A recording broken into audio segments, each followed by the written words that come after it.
اللہ فرماتا ہے کہ جو شخص اپنے والدین کی خدمت کرتا ہے وہ اللہ کی خوشنودی حاصل کرتا ہے، اللہ اس پر بہت زیادہ خوش ہوتا ہے۔ یہ ضروری نہیں کہ حج کرنے والے پر ہی اللہ بہت زیادہ خوش ہو، کبھی کبھار ماں باپ کی خدمت کرنے والے پر بھی اللہ تعالیٰ بہت زیادہ خوش ہو جاتا ہے۔ جو شخص اپنے والدین کا چہرہ محبت اور مسکراہٹ کے ساتھ دیکھتا ہے نا، اسے حج کا ثواب ضرور ملتا ہے۔ بیٹا، تمہاری ماں کی خدمت ہی تمہارے لیے جنت کا راستہ ہے، اور یہی تمہارے لیے بہت بڑی ذمہ داری ہے، اور یہی تمہاری سب سے بڑی عبادت ہے۔ ماں کی بات سن کر وہ نوجوان بے قابو ہو گیا، اس کے دل میں غصے کا ایک طوفان اٹھ کھڑا ہوا۔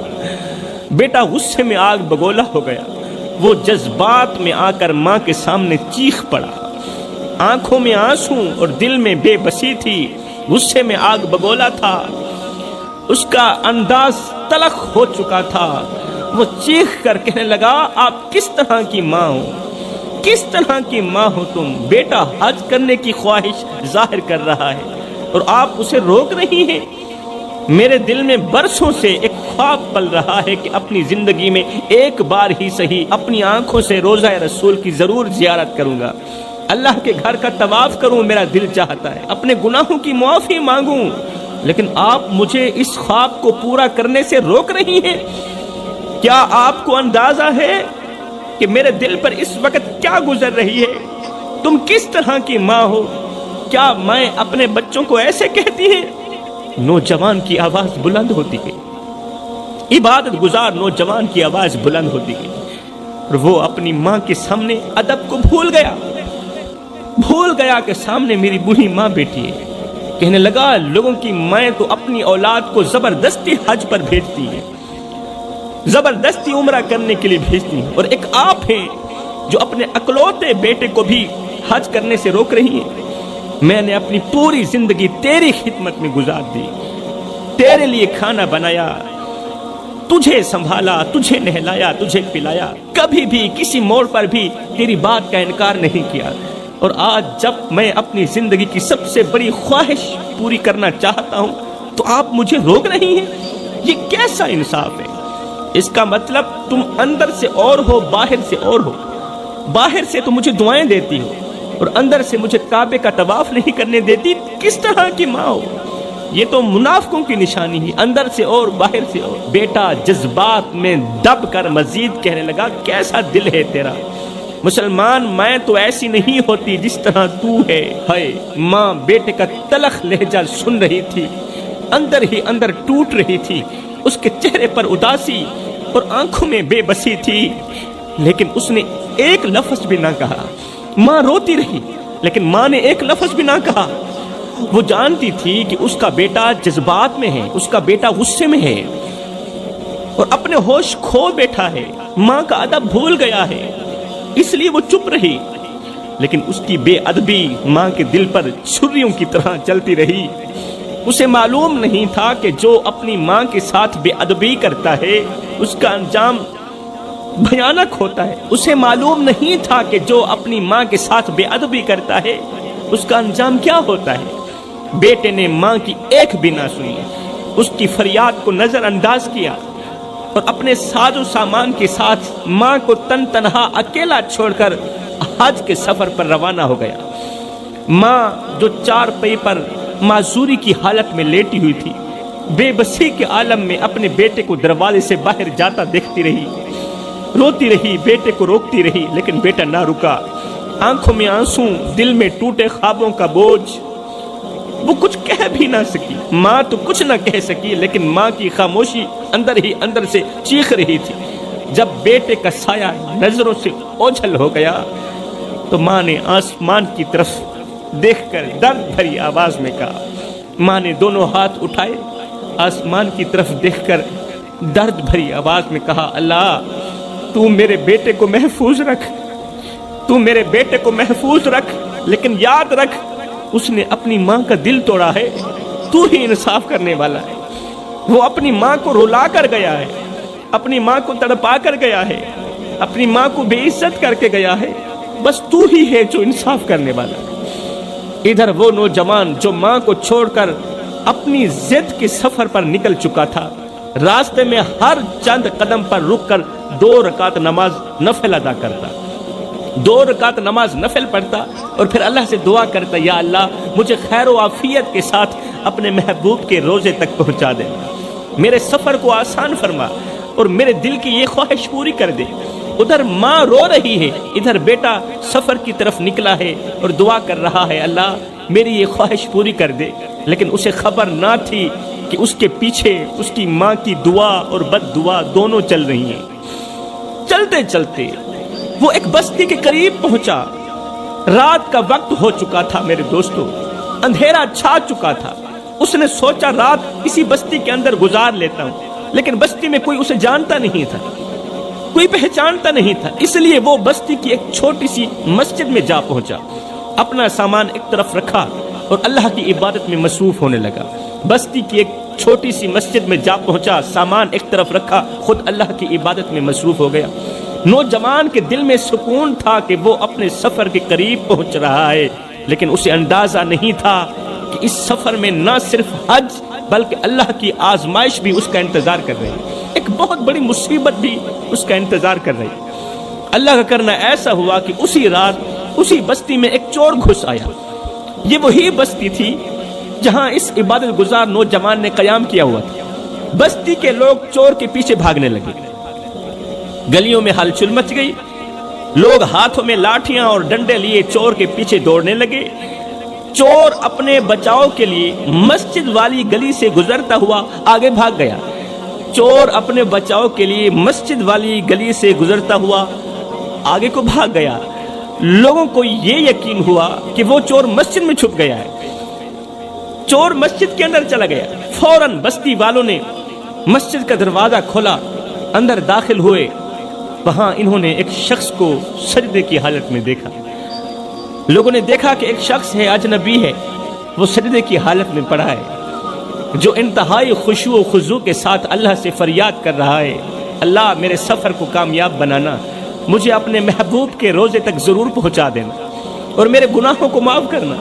اب بستی والوں نے اسے دیکھ کر کہا، اچھا ایک تو چوری کرتا ہے، دوسرا سجدے کو بدنام کرتا ہے، تم نے چوری کے نام پر عبادت کو دھوکہ دیا، سجدے کو دھوکہ دے رہا ہے، تمہیں اس کی سزا ضرور ملنی چاہیے۔ ایک تو چوری کرتا ہے، ہمیں پریشان کرتا ہے، دوسرا پھر سجدہ بدنام کرتا ہے، تمہیں ہر حال میں سزا ملنی چاہیے تاکہ تم دوسروں کے لیے عبرت کا نشانہ بنو، تمہیں ہر حال میں سزا ملنی چاہیے تاکہ تم دوسروں کے لیے عبرت کا نشانہ بنو۔ لوگوں نے اسے زبردستی سے سجدے سے اٹھایا اور گرفتار کر کے گاؤں کی عدالت میں لے گئے، اسے قاضی کے سامنے پیش کیا گیا۔ قاضی نے جیسے ہی معاملہ سنا کہ یہ ایک تو چوری کرتا ہے، پھر دوسرا یہ سجدہ بدنام کرتا ہے، یہ سنتے ہی قاضی غصے سے لال پیلا ہو گیا۔ قاضی نے غصے میں فیصلہ دیا کہ جس زبان سے اس نے سجدے کی بے حرمتی کی، جس زبان سے اس نے سجدے کو بدنام کیا، ابھی اور اسی وقت اس کی زبان کاٹ دی جائے، اور جن ہاتھوں سے اس نے چوری کی وہ ہاتھ بھی ختم کر دیے جائے، جن قدموں سے چل کر یہ مسجد میں آیا وہ قدم بھی اس سے چھین لیے جائیں، وہ قدم بھی کاٹ دیے جائیں، وہ پیر کاٹ دیے جائیں، اور جن آنکھوں سے اس نے مسجد دیکھی وہ آنکھیں بھی نکال دی جائیں، کیونکہ سجدہ بدنام کرنے والوں کا انجام یہی ہوتا ہے۔ جب قاضی نے کہا نا کہ سجدہ بدنام کرنے والوں کا انجام یہی ہوتا ہے، یہ سنتے ہی وہ عبادت گزار بول پڑا، رو کر کہنے لگا، قاضی صاحب یوں نہ کہو کہ سجدہ کرنے والوں کا انجام یہی ہوتا ہے، بلکہ یوں کہو کہ ماں کی نافرمانی کرنے والوں کا انجام یہی ہوتا ہے۔ قاضی کا حکم سن کر قاضی نے کہا نا ابھی اور اسی وقت اس کی زبان ختم کر دو، کاٹ دو، اس کے ہاتھ کاٹ دو، اس کے پیر کاٹ دو۔ قاضی کا حکم سنتے ہی جلادوں نے فوراً اپنا عمل شروع کر دیا۔ نوجوان تڑپتا رہا، چیختا رہا کہ وہ بے قصور ہے، وہ تو حج کرنے کو جا رہا ہے، لیکن کسی نے بھی اس کی پکار نہ سنی، کسی نے بھی اس کی ایک نہ سنی۔ آخر کار وہ نوجوان زبان، آنکھوں، ہاتھوں اور قدموں سے محروم ہو گیا، اس کے جسم کے تمام اعضاء کاٹ دیے گئے۔ اب زمین پر بے بسی کے ساتھ پڑا ہوا تھا، وہ دل ہی دل میں اپنی ماں کی نافرمانی کو یاد کر کے پچھتا رہا تھا۔ وہ سمجھ چکا تھا کہ اس کا یہ حال ماں کی بد دعا اور اللہ کی نافرمانی کا نتیجہ ہے۔ اس کا یہ حال کیوں ہوا؟ ماں کی بد دعا نے اس کا یہ حال کیا۔ قاضی کی عدالت میں ابھی یہ عبادت گزار موجود ہی تھا، زمین پر بے بس پڑا ہی تھا، جسے سخت سزا دی جا چکی تھی، اب یہ پڑا ہی تھا۔ اسی دوران دوسری بستی کے کچھ لوگ قاضی کے پاس اپنا ایک فیصلہ لے کر پہنچے۔ جیسے ہی ان کی نظر اس عبادت گزار پر پڑی، دوسری بستی کے لوگ قاضی کی عدالت میں فیصلے کے لیے آئے۔ جیسے ہی ان کی نظر اس عبادت گزار پر پڑی جو ہاتھوں، پاؤں، زبان اور آنکھوں سے محروم ایک کونے میں بے بسی سے بیٹھا ہوا تھا، بے بس پڑا ہوا تھا، وہ حیرت اور غصے سے بول اٹھے، ارے نادانو، یہ تم نے کیا کر دیا؟ یہ تو بہت بڑا اللہ والا تھا، یہ تو بہت بڑا اللہ والا ہے، یہ وہی شخص ہے جس کی دعا ہر بار قبول ہوتی ہے۔ ارے ہم تو اسے اپنا پیر مانتے ہیں، تم نے اس کے ساتھ کیا کر دیا؟ تم نہیں جانتے کہ اس کے ہزاروں مریدین و معتقدین ہیں، اگر ان کے مریدوں کو معلوم ہو گیا، اگر اس بستی والوں کو معلوم ہو گیا تو وہ تمہیں کبھی معاف نہیں کریں گے، یہ تم نے کیا کر دیا؟ ہائے! قاضی ان کی باتوں کو سن کر بہت زیادہ پریشان ہو گیا۔ قاضی کے دل میں ایک خوف سا پیدا ہوا کہ کہیں بستی والوں کو پتہ چل جائے اور وہ مجھے بھی پکڑ لیں اور میرے لوگوں کو بھی پکڑ لیں، پھر ہم سے کہیں انتقام بھی نہ لیں۔ قاضی نے فوراً ہی معاملے کو ختم کرنے کا فیصلہ کیا۔ اس نے اپنے نوکروں کو حکم دیا۔ قاضی کانپتا ہوا خوف کا مارا اپنے نوکروں کو حکم دیتا ہے کہ جلادو، رات کی تاریکی میں جب کوئی نہ دیکھے اسے اٹھا کر اس کے گھر کے دروازے پر چھوڑا۔ اس لاش کو اٹھاؤ جس کے ہاتھ بھی کاٹ دیے گئے، جس کی آنکھیں نکال دی گئی، اس عبادت گزار کو اٹھاؤ رات کی تاریکی میں ہی، کوئی تمہیں نہ دیکھے۔ اگر کسی نے دیکھ لیا تو بہت بڑی قیامت آ سکتی ہے، جنگ کھڑی ہو جائے گی، اسے اٹھاؤ اس کے گھر کے دروازے تک چھوڑا۔ قاضی صاحب کا حکم سنتے ہی رات کے اندھیرے میں قاضی کے نوکروں نے، جلادوں نے اس عبادت گزار کو اٹھایا جو زخموں سے چور اور بے بسی کی حالت میں تھا، جو ماں کا نافرمان تھا، ماں کے سامنے چلانے والا تھا، ماں کے سامنے غلط استعمال کرنے والا تھا، تلخ لہجہ اپنانے والا تھا۔ اسے اٹھایا، خاموشی کے ساتھ رات کی تاریکی میں اس کے گھر کے دروازے پر چھوڑ کر واپس چلے گئے۔ اب بیٹا دروازے پر پڑا تھا، زخموں سے چور اور بے بس۔ پوری رات اس نے اسی حالت میں روتے ہوئے گزاری۔ اس کی آنکھوں سے آنسو بہتے رہے، لیکن کوئی اس کی فریاد سننے والا نہیں تھا، کوئی اس کی مدد کرنے والا نہیں تھا۔ شاید یہ اس کی ماں کی بد دعا کا اثر تھا، جس ماں کو اس نے بے سہارا چھوڑ دیا تھا۔ جیسے ہی فجر کی آذانیں گونجی تو اس کی ماں نے دعا کے لیے ہاتھ اٹھائے۔ فجر کی آذانیں گونجی، ماں نے اندر سے دعا کے لیے ہاتھ اٹھائے، آنکھوں میں آنسو، دل میں ٹوٹے خوابوں کا بوجھ تھا۔ ماں نے اللہ سے کہا، یا اللہ مجھے اپنے پاس بلا لے، کیونکہ میرے جینے کا کوئی سہارا باقی نہیں رہا، میری اولاد نے مجھے دھوکہ دیا، میرے بیٹے نے میری نافرمانی کی اور میرے دل کو چھلنی چھلنی کر دیا۔ یا اللہ مجھے اس دنیا سے اٹھا لے، کیونکہ اب میں مزید جینے کی طاقت نہیں رکھتی، میری طاقت ختم ہو چکی۔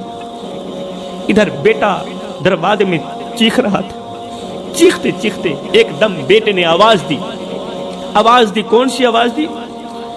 کوئی ہے جو غریب کی مدد کرے؟ کوئی غریب کی مدد کرنے والا ہے؟ کیا کوئی مظلوم کی فریاد سننے والا ہے؟ مجھے بھوک لگی ہے، خدا کے لیے ایک روٹی دے دو۔ بیٹے نے دروازے سے آواز لگائی۔ اب بیٹے کو پتہ نہیں تھا پتا کہ وہ اس وقت کہاں پڑا ہے۔ مجھے بھوک لگی ہے، خدا کے لیے ایک روٹی دے دو۔ اندر سے بوڑھی ماں کی طرف سے آواز آئی، کہا بیٹا اندر آ جاؤ، اندر آ جاؤ، میں تمہیں کھانے کے لیے روٹی دیتی ہوں، اندر آ جاؤ، تمہیں ضرور خیرات دیتی ہوں۔ اللہ اکبر۔ بیٹے نے روتے ہوئے کہا، ماں میں اندر نہیں آ سکتا، اس لیے کہ میری ٹانگیں نہیں ہیں، اللہ نے مجھے ٹانگوں سے محروم کر دیا، میں اندر نہیں آ سکتا۔ ماں نے کہا، کوئی بات نہیں، اللہ کی رضا پر راضی رہو، ہاتھوں کے بل گھسیٹ کر آ جاؤ، ہاتھوں کے بل گھسیٹ کر آ جاؤ نا، میں تمہیں روٹی دیتی ہوں۔ بیٹے نے مزید تڑپتے ہوئے کہا، میرے ہاتھ بھی نہیں ہے، میں کیا کروں، میرے ہاتھ بھی نہیں ہے، اللہ نے مجھے ہاتھوں سے بھی محروم کر دیا۔ ماں نے نہایت ہی افسوس سے کہا، اے فقیر مانگنے والے، پھر میں کیا کروں؟ میں کسی غیر محرم کے سامنے نہیں جا سکتی، میں پردے والی ہوں، کسی غیر محرم کے سامنے میں تو نہیں جا سکتی، تیرے سامنے کیسے آؤں؟ بیٹے نے روتے ہوئے کہا، تم میرے پاس آ جاؤ، ماں تم میرے پاس آ جاؤ، کیونکہ اللہ نے مجھے آنکھوں سے بھی محروم کر دیا ہے، میری آنکھیں بھی نہیں ہیں، میں تمہیں نہیں دیکھ پاؤں گا، تم میرے پاس آ جاؤ، بس مجھے کھانے کو کچھ دے دو، مجھے بھوک نے ستایا ہوا ہے۔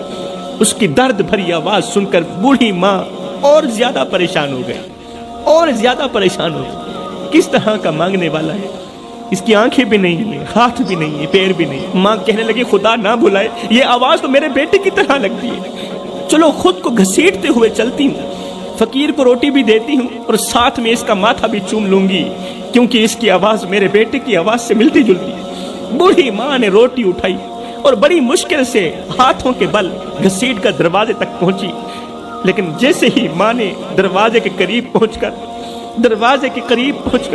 اس نوجوان کو دیکھا، جیسے ہی اپنی آنکھوں سے اس نوجوان کو دیکھا تو ماں کی چیخ نکل